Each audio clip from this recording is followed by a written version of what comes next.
Halo semuanya. Di sini aku mau menjelaskan nih meliputi kode program dan rangkaian proses jalannya program kalkulator sederhana. Simak dan tonton videonya ya. Program berikut adalah kalkulator sederhana yang menerima dua angka 1 dan nomor 2 serta operator aritmatika seperti tambah, kurang, kali, bagi untuk melakukan operasi matematika tertentu. Dalam program ini terbagi menjadi beberapa bagian kode yang nantinya akan memunculkan suatu keluaran. Yang pertama dan yang paling awal ialah header file dan namespace. Fungsinya yaitu include IOStream digunakan untuk input dan output data, cin dan cout. Sedangkan using namespace std untuk menghindari penulisan panjang seperti std cout atau std cin.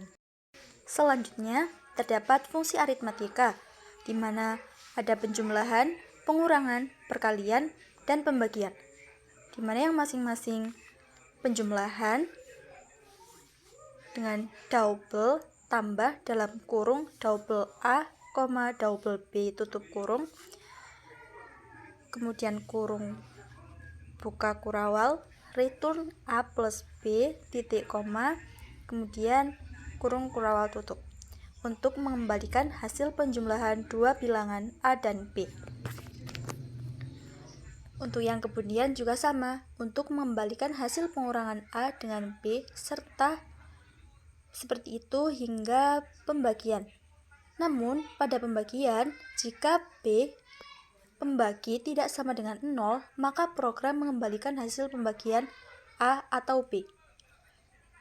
Dalam kode tersebut ialah double bagi dalam kurung double A, double B, ada perintah if B tanda seru sama dengan 0, return A atau B.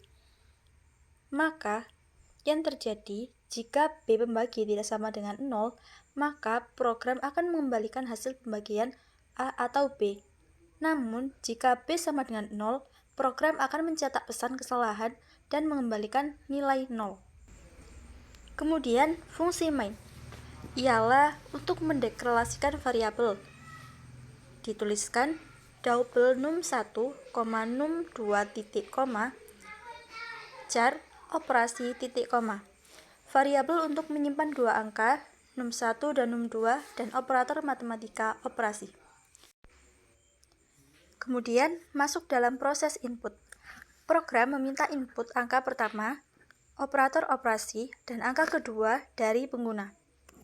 Dilanjutkan dengan switch case untuk operasi, di mana switch case ini digunakan untuk memeriksa operator yang diinput. Misalkan berdasarkan operator tambah, kurang, kali, atau bagi, program akan memanggil fungsi yang sesuai dengan tambah untuk penjumlahan, kurang untuk pengurangan, kali untuk perkalian, dan bagi untuk pembagian. Jika operator nantinya tidak valid, program akan mencetak pesan error. Kemudian, akhir dari program, yaitu return 0. Program selesai dan mengembalikan status sukses. Setelah kita mengetahui kode program bagian-bagian tersebut, kemudian bagaimana sih proses jalannya program tersebut agar kalkulator sederhana itu dapat berjalan, itu bagaimana sih prosesnya? Yang pertama, yaitu pengguna harus memasukkan input. Pengguna diminta untuk memasukkan angka pertama, kemudian operasi atau operator matematika, dan memasukkan angka kedua. Kemudian, switch case akan memilih operasi berdasarkan input operator yang telah dimasukkan oleh pengguna. Program akan memanggil fungsi yang sesuai. Jika pada operator adalah pembagi dan angka kedua adalah 0, program mencetak error dan hasil akan tetap 0. Karena seperti yang dijelaskan tadi, apabila pada pembagian, jika B atau pembagi tidak sama dengan 0, maka program akan mengembalikan hasil pembagian dalam bentuk A atau B. Jika B sama dengan 0, program akan mencetak pesan kesalahan dan mengembalikan nilai 0. Dan terakhir akan keluar keluaran atau output hasil dengan program mencetak hasil operasi kepada pengguna dan program selesai.